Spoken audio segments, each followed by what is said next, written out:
ለዚች እህቴ መልእክት አለኝ። ፈልገው ዶንዳንስታርቃቸው ከአዶናይ ጋር እሱ ግን የጎዱትን ሰዎች ራሱ በፍቅር የሚመልስበት። ጋይስ አዶናይ ሞቲቬሽናል ስፒከር መሆን ይችላል ወይ? አሜሪካ ሃርቫርድ ዩኒቨርሲቲ እንግዲህ ኢንተለጀንስ ኦፍ ኔሽን በተባለው ጥናት እንግዲህ በዚህ 15 ቀን ውስጥ የአዶናይን የአይኪው መጠን ማለትም የአይምሮ ብቃት መጠን እንግዲህ ሲመረምር ቆይቷል። ሰላም ጤና ይስጥልኝ ጋይስ፣ እንደምን አመሻችሁ? እኔ እግዚአብሔር ይመስገን ደህና ነኝ። እንግዲህ እንደተለመደው አዳዲስና ወቅታዊ አነጋጋሪ ጉዳዮችን ይዤላችሁ መጥቻለሁኝ። አዲስ ከሆናችሁ ሰብስክራይብ እንዲሁም ላይክ በማድረግ ይህንን ቪዲዮ እንድትጀምሩ በትህትና እጠይቃችኋለሁኝ። እንግዲህ ዛሬ ማርች 28 ነው። የአዶናይ ኢቨንት ዛሬ ይካሄዳል ማለት ነው። ማታ እንግዲህ እንዳትተኙ ሁላችሁንም፣ ምናልባት በላይቭ ሊኖር ስለሚችል ማለት ነው። እንግዲህ መልካም እድል እመኝለታለሁ ለአዶናይ ወንድማችን ማለት ነው። እንግዲህ እስከ መጨረሻ አብራችሁ እንድትቆዩ በትህትና ጋብዛችኋለሁኝ። ወደ መጀመሪያ ቪዲዮ ላሸጋግራችሁና ተመልሼ እመጣለሁኝ።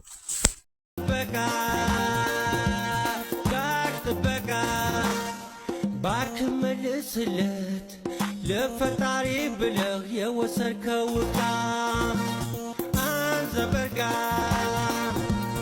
አንተ ውሻጋ አንተ በጋ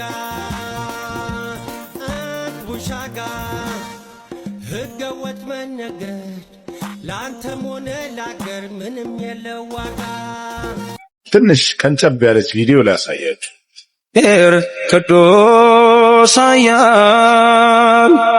ቅዱስ ያው ዘይመውት መልካም። እንግዲህ ለዚች እህቴ መልእክት አለኝ። መልእክቴ ምንድነው? የመጀመሪያው ነገር አጠገብሽ ያለውን ልጅ ይሄ በርዝዴይ ሰርፕራይዝ ምናምን ያደረገች ልጅ ምንም አልተመቸኝም። ምክንያቱም አንዳንድ የቤተክርስቲያን ልጅ ነን የሚሉ አንዳንድ ሰዎች በድግምት የሚፈልጉትን ሰው የራስ ለማድረግ ብዙ የሚያደርጉት ነገር አለና ይሄ ልጅ በዚህ ተጠርጥሯል። ሁለተኛው የሆነ ነገር አለ ነው የሚታይ ነገር ነው። እቺ ምድር እንግዲህ ለሁላችንም ሰልፍ ናት። ህይወት ሰልፍ ነው። ብዙ አይነት ነገር ውስጥ ልትሆኚ ትችያለሽ። ግን ደግሞ አሁን አንቺ እየወሰድሽ ያለሽ እርምጃ ወደምትፈልጊው ነገር ያደርስሻል ብዬ አላምንም።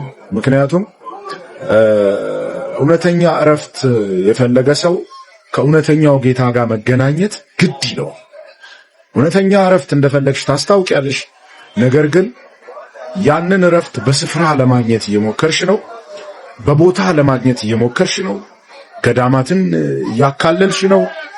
ምንም ጠብ የሚል ሰላምና እረፍት አታገኝም። ውጤቱን ነው የምነግርሽ።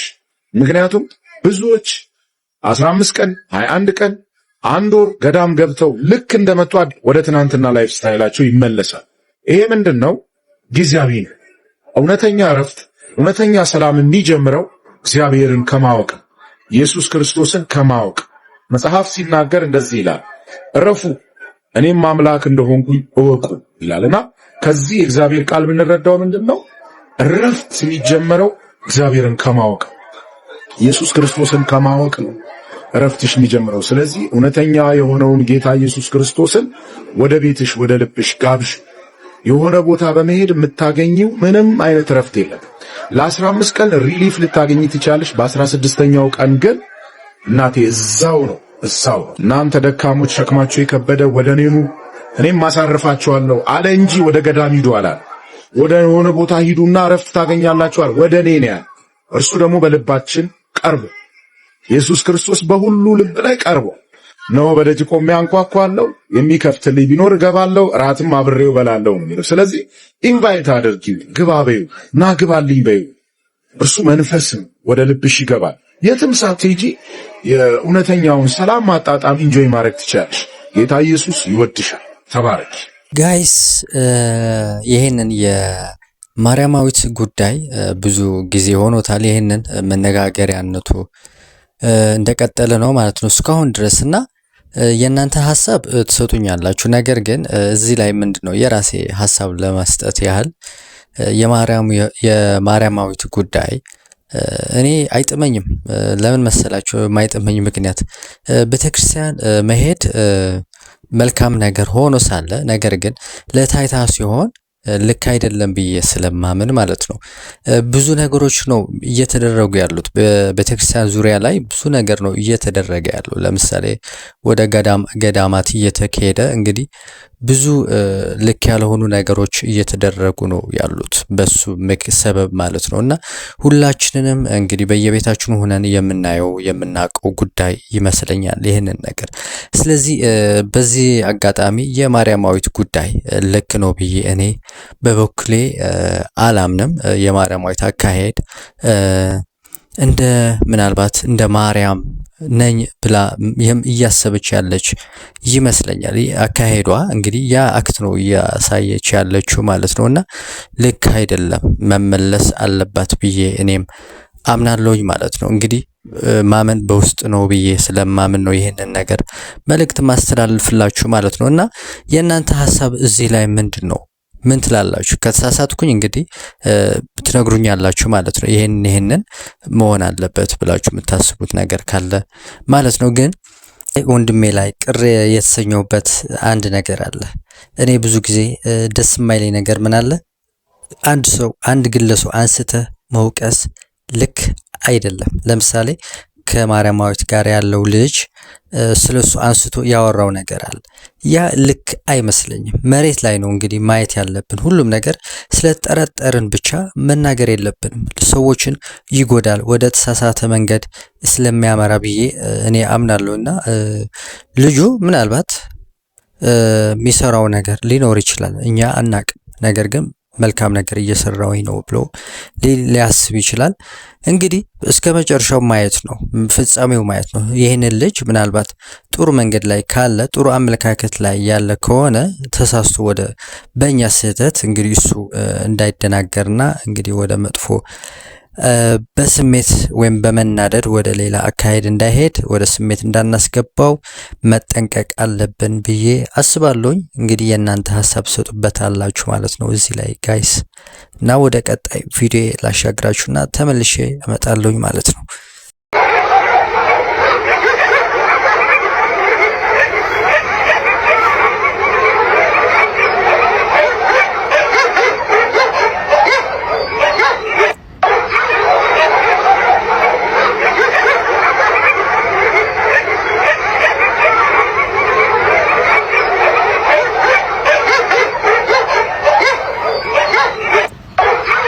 አሜሪካ ሃርቫርድ ዩኒቨርሲቲ እንግዲህ ኢንተለጀንስ ኦፍ ኔሽን በተባለው ጥናት እንግዲህ በዚህ 15 ቀን ውስጥ የአዶናይን የአይኪው መጠን ማለትም የአይምሮ ብቃት መጠን እንግዲህ ሲመረምር ቆይቷል። ይህ እንግዲህ በሪቻርድ እና በዶክተር ኦስሎ ሲመራ የነበረው ጥናት እንደሚያሳየው ከሆነ የአዶናይ የአይኪው መጠን 137 እንደሆነና በምድራችን እስካሁን ካየናቸው ከፍተኛ አይኪው ካላቸው ሰዎች ማለትም ከአልበርት አንስታይን እና ከቶማስ ኤዲሰን በመቀጠል እንግዲህ በ137.3ኛ ደረጃ ላይ ተቀምጧል ማለት ነው። እንግዲህ አልበርት አንስታይን እንደምታውቁት የኒውክሊየርን ፎርሙላ የአቶሚክ ቦምብ ፎርሙላ እንግዲህ የሰራ ድንቅ ሰው ነው። ቶማስ ኤዲሰንም እንደምታውቁት እንግዲህ መብራትን ማለትም ኤሌክትሪሲቲን እንግዲህ የሰራ ሰው ነውና ከነሱ መቀጠል እንግዲህ 3ኛ ደረጃ ላይ ተቀምጧል ማለት ነው። እኔ እንደውም ይሄ ነገር ተጭበርብሯል ወይም ተሳስቷል ብዬ ነው ማስበው። ምክንያቱም የቶማስንና የአልበርትን ውጤት እያየሁት ነበርና ከአዶናይ ጋር ያላቸው የውጤት ልዩነት እጅግ በጣም ትንሽዬ ነው። የ5 የ10 ነውና ይሄ ነገር ወይ ትክክል ነው ወይ ለማለት ራሱ ጥያቄ የሚያስነሳ ነገር ነው።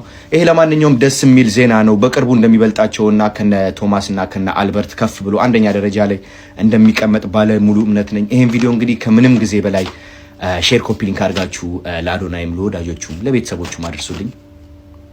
መልካም ጊዜ።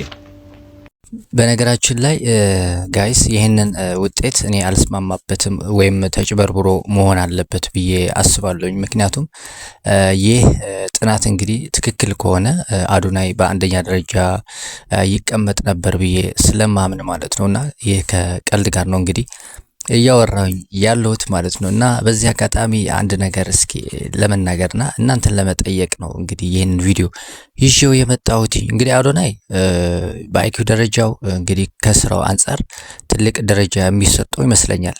እንግዲህ ጥናት ሲደረግ ይህንን ትክክለኛ ውጤቱ የሚያሳይ ይሆናል። ስለዚህ የእናንተ ውጤት እዚህ ላይ ምን ትላላችሁ? ምን ቢሰራ ነው አንድ ሰው አይኪው ደረጃው ትልቅ ነው ብላችሁ የምታምኑት? ምንስ መሆን አለበት ብላችሁ የምታስቡት?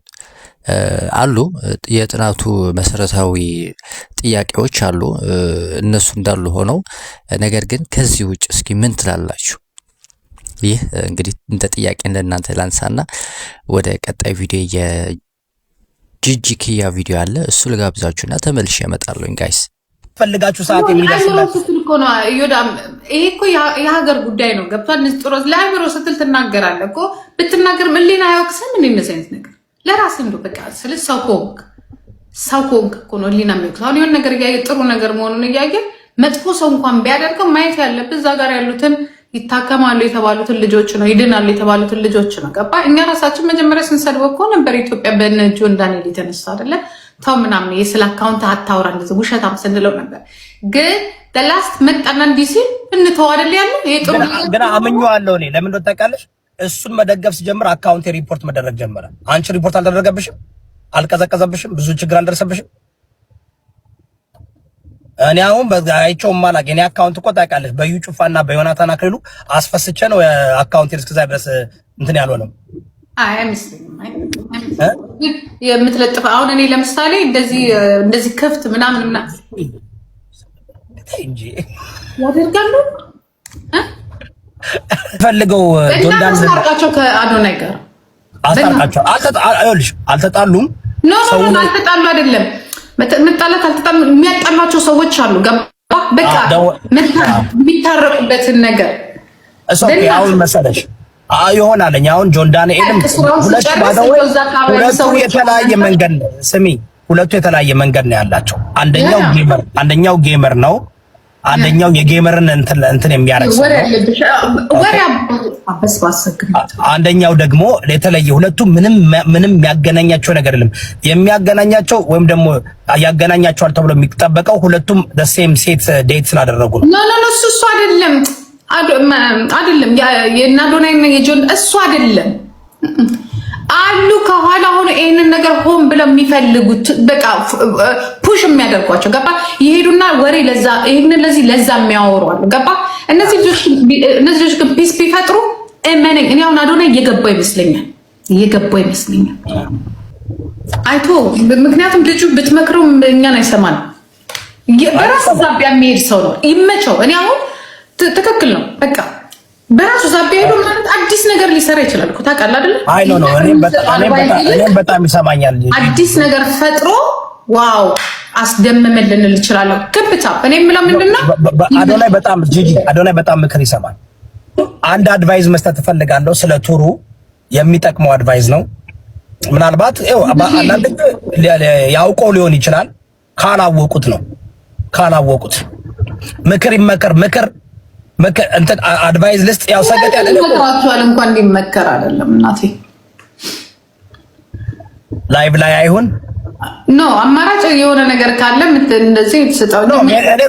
እኔ እኮ እንትን ነኝ እኮ አታውቂም፣ አማካሪ እኮ ነኝ እኔ። በጣም ቸኩያለሁ። ምንድነው ስፒች የሚያደርገው ስፒች አድርጎ በቃ የሆነ ላይቭ እሱ ግን የጎዱትን ሰዎች ራሱ በፍቅር የሚመልስበት you have to ግዴታ ነው ገባሽ? ማስተማር ፍቅርን ማስተማር ትዕግስትን ማስተማር ወጣቶች እንዳይቀናኑ ማለት ነውና እሱም ቢሰራበት ደስ ይለኛል። እውነት እንዳፉ እንደሚለው ማለት ነው። ዝም ብዬ ወደፊት ዝም ብዬ ወደፊት ዝም ብዬ ወደፊት ድጎመው ዝም ብዬ ወደፊት ይግስግሳለሁ በኋላ አይመለስም ወደፊት ይሄዳለሁ በኋላ አይመለስም ወደፊት ይሄዳለሁ ዝም ብዬ ወደፊት ዝም ብዬ ወደፊት ዝም ብዬ ወደፊት። ጋይስ የነበረኝ ቆይታ ይሄንን ይመስላል። እንግዲህ የጂጂ ኪያ ቪዲዮ አይታችሁታል። ሁላችንም እንደዚህ ያለን እንግዲህ ወደ ተሻለው ነገር ብንመጣ ጥሩ ነው ብዬ አስባለሁኝ። እንግዲህ ከጆን ዳንኤል ጋር እንዲታረቁ እየጠየቀች እንዳለ ሰምተናል። እንግዲህ የተጣሉ አይመስለኝም እኔም በበኩሌ። ነገር ግን አንድ ላይ ሆኖም ተጣምረው እነዚህ ወንድሞቻችን ትልቅ ነገር ይሰራሉ ብዬ አስባለሁኝ እና ያላቸውን ልዩነት እንግዲህ ተጠጋግተው አንድ ላይ ሆኖ ይህንን ነገር ቢሰሩት እንግዲህ ትልቅ ነገር ይሰራሉ ብዬ አስባለሁኝ። የአዶናይ ብዙ ተከታይ ያለው ጆን ዳንኤልም እንደዛ ማለት ነው እና ይህንን ኃይል እንግዲህ መከፋፈል የለበትም፣ አንድ ላይ ተሰብስበው መስራት ይችላሉ ብዬ እኔ በበኩሌ አስባለሁኝ። እንግዲህ ጂጂክያ ጥሩ ነው፣ ወደ ጥሩ መንገድ መምጣትሽ ብዬ አስባለሁና እናመሰግንሻለን። ለቀጣይ ይሄንን እያመሰገንንሽ እንድንሄደኛም እንግዲህ ወደ በጎ ነገር ብትመጪ ሁል ጊዜ እመኛለሁ ማለት ነው። እንግዲህ የነበረኝ ቆይታ ይሄንን ይመስላል። የመጨረሻ አንድ ቪዲዮ አለ እንግዲህ ስለ አዶናይ ጉዳይ ነው። እሱ ጋብዛችሁና እኔ እዚህ ላይ እለያለሁኝ። አዲስ ከሆናችሁ ሰብስክራይብ እንዲሁም ላይክ አድርጉ። ከዛም ኮመንት ሐሳብ ካላችሁ እንድትሰጡኝ በትህትና ጠይቃችኋለሁ ማለት ነው። ሰላም ጤና ይስጥልኝ ጋይስ። አዶናይ ሞቲቬሽናል ስፒከር መሆን ይችላል ወይ? እኔ ምንም የምጨምረው ነገር የለም። እስቲ ኤባቲ ምን እንደምል ሰምተነው ሙሉን አዳምጡ። በጣም ብዙ ነገር ትማሩበታላችሁ። ሙሉን እናዳምጥ። አዶናይ ሞቲቬሽናል ተናጋሪ ነው አይደለም? እንደዚህ አይነት ዝግጅት ማዘጋጀቱ ትክክል ነው ወይስ አይደለም? ማን ነውና ነው እሱ ይህንን የሚያስተምረን? ጀግና ነው። የራሱን ህይወትና ያሰባቸውን ነገሮች አሳክቷል። እሱ መስማት ፈልጋለሁ የሚሉ ክርክሮች ብዙዎች ናቸው። በዚህ ኢንዱስትሪ ከ15 ዓመት በላይ እንደቆየ ሰው የማወራቸው ነገሮች አእምሯችሁን፣ ሐሳባችሁን ሊያስቀይሯችሁ ይችላሉ። እስከ መጨረሻ ስሙት። ከወደዳችሁት ኮፒ ሊንክ፣ ሼር፣ ሪፖስት ማድረጋችሁን አትርሱ።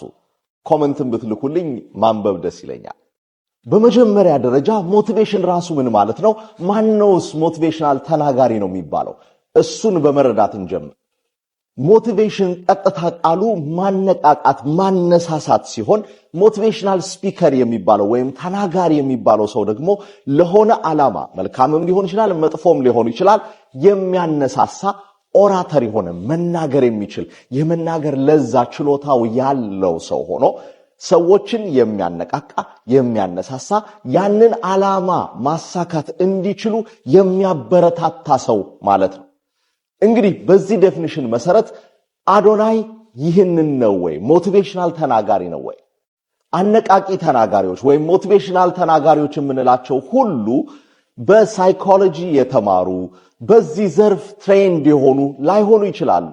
ህይወታቸው ኢንስፓየር የሚያደርግ ሰዎች አሉ። ለምሳሌ ክብደት የነበረው አንድ ሰው፣ በህይወቱ በጣም ደስተኛ ያልነበረ ሰው፣ ነገሮች እንደሚፈልገው እንደሚያስበው ሲሄዱለት ያልነበረ ሰው አመለካከቱን እይታውን በመቀየር ያሰባቸውን ግቦች ኪሎ መቀነስ ከሆነ ኪሎ መቀነስ፣ ትዳሩ ጥሩ ላይ ካልነበረ ሪሌሽንሺፑ ጥሩ ላይ ካልነበረ ወደ ጥሩ በመቀየር ስራው ላይ ደስተኛ ካልነበረ ትምህርቱ ላይ ደስተኛ ካልነበረ እነዛን ነገሮች ግብ አስቀምጦ አሳክቶ ህይወቱን ከቀየረ ያንን ነገር ለሰዎች የመናገር ችሎታ ኖሮት አሳምኖ ሰዎችን ማነሳሳት ማነቃቃት ይሄንን ህይወታችሁን የነበራችሁበትን ሁኔታ እኔም ነበርኩኝ እንደዚህ ነበርኩ እንዲያርጌ አእምሮዬን ቀይሬ ራሴን ቀይሬያለሁ እናንተም ይሄንን አርጋችሁ መቀየር ትችላላችሁ ብሎ ማስተማር ከቻለ መናገር ከቻለ ሞቲቬሽናል ስፒከር መባል ይችላል። ይሄ ማለት የስነ ልቦና ባለሙያ ነው ማለት አይደለም። እኔ ሲጀምር ከ15 ዓመት በፊት ልጅ ነበርኩ፣ በጣም ልጅ ነበርኩ። ማን ነውና ነው እሱ እንደዚህ የሚናገረው ተብዬ ነበር።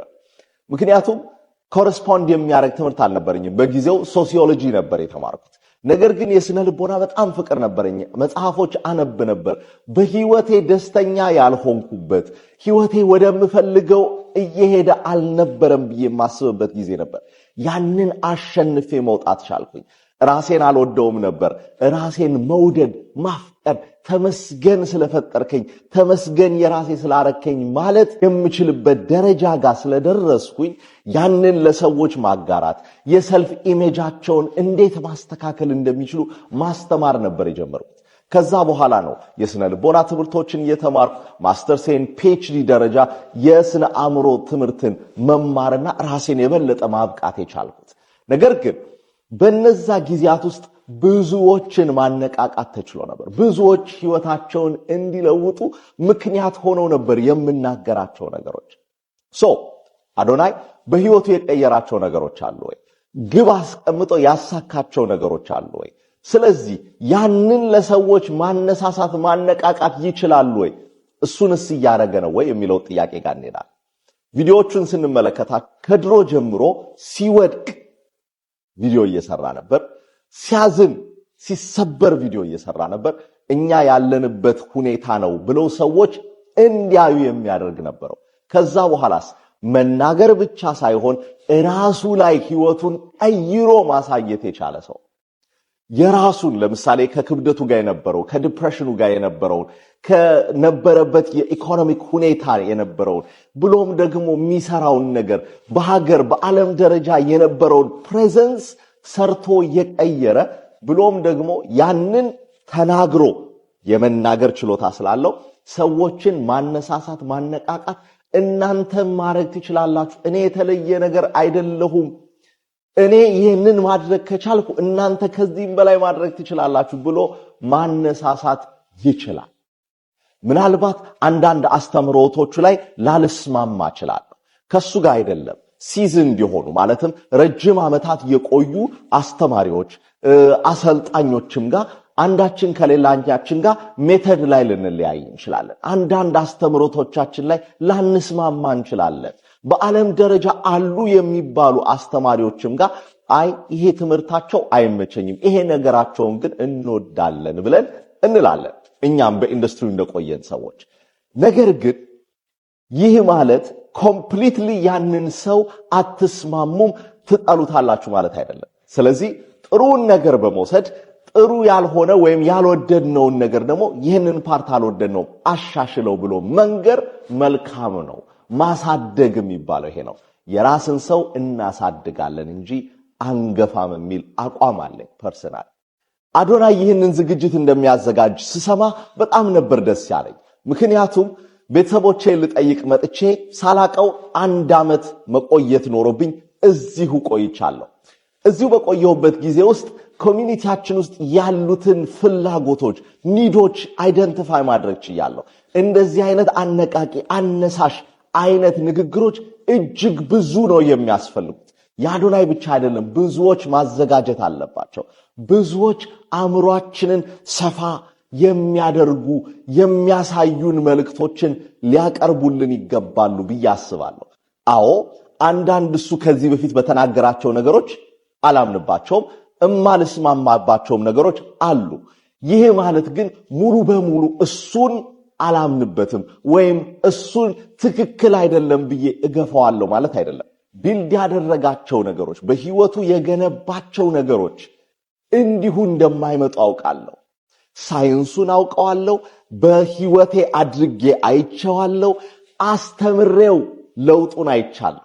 ስለዚህ የገባው ሰው ሲኖር የሚኖረውን ላይፍ ስታይል እየኖረ እንደሆነ አይቻለሁ። ስለዚህ ያንን መጥቶ ቢያስተምር መልካም እንጂ መጥፎ አለው ብዬ አላስብም። ገብተው በመማራቸው በመስማታቸው እንደዛ መልካም ነገር በሚወራበት ኢንቫይሮንመንት ውስጥ ብቻ እንኳን በመሆናቸው ብዙዎች ይቀየራሉ ብዬ አስባለሁ። ስለዚህ ሄደን ብናየው ብንሰማ ብንማርበት ጥቅም እንጂ ጉዳት አለው ብዬ አላስብም። እኔ ያለሁት ሚኒሶታ ነው። ዲሲ በሆን በደስታ መጣ ነበር። እያንዳንዱ ሌሎች አሰልጣኞች በሚያሰለጥኑበት ጊዜ ደስ ብሎኝ ነው የሚሄደው። እኔ አሰልጣኝ ስለሆንኩ ስልጠና በቃኝ አልልም፣ አውቃለሁኝ በቃኝ አልልም። ምክንያቱም ሁሌም እድገት ያስፈልጋል። እናንተም ሄዳችሁ እንደምትጠቀሙበት ተስፋ አድርጋለሁ። አዶናይ እንኳን ደስ ያለ፣ ህልምህን እያሳካህ እየኖርክ ስለሆነ እጅግ ደስ ይለኛል። ለብዙዎች ኢንስፒሬሽን ስለሆንክ ደግሞ ጎበዝ፣ አሁንም ቀጥልበት። እዚህ በአሜሪካ ላይ ባዘጋጀኸው ዝግጅት ስኬቱን ሁሉ እመኝልሃለሁ። አዳራሹ ሞልቶ ብዙዎች እንዲቀየሩ ሞቲቬት ኢንስፓየር እንደምታረጋቸው ባለሙሉ እምነት ነኝ። ብዙዎች እንደሚቀየሩበት ይህ መጀመሪያ እንጂ መጨረሻ አይደለም። በአሜሪካ ምድር በኢትዮጵያውያን ኮሚኒቲ ውስጥ የመጀመሪያ በዚህ ደረጃ የተዘጋጀ ሞቲቬሽን ኢንስፒሬሽናል ዝግጅት ነው። ለብዙዎች እንድናዘጋጅ ኢንስፒሬሽን እየሆንከን ስለሆነ ቀጥልበት፣ ከጎን ነን።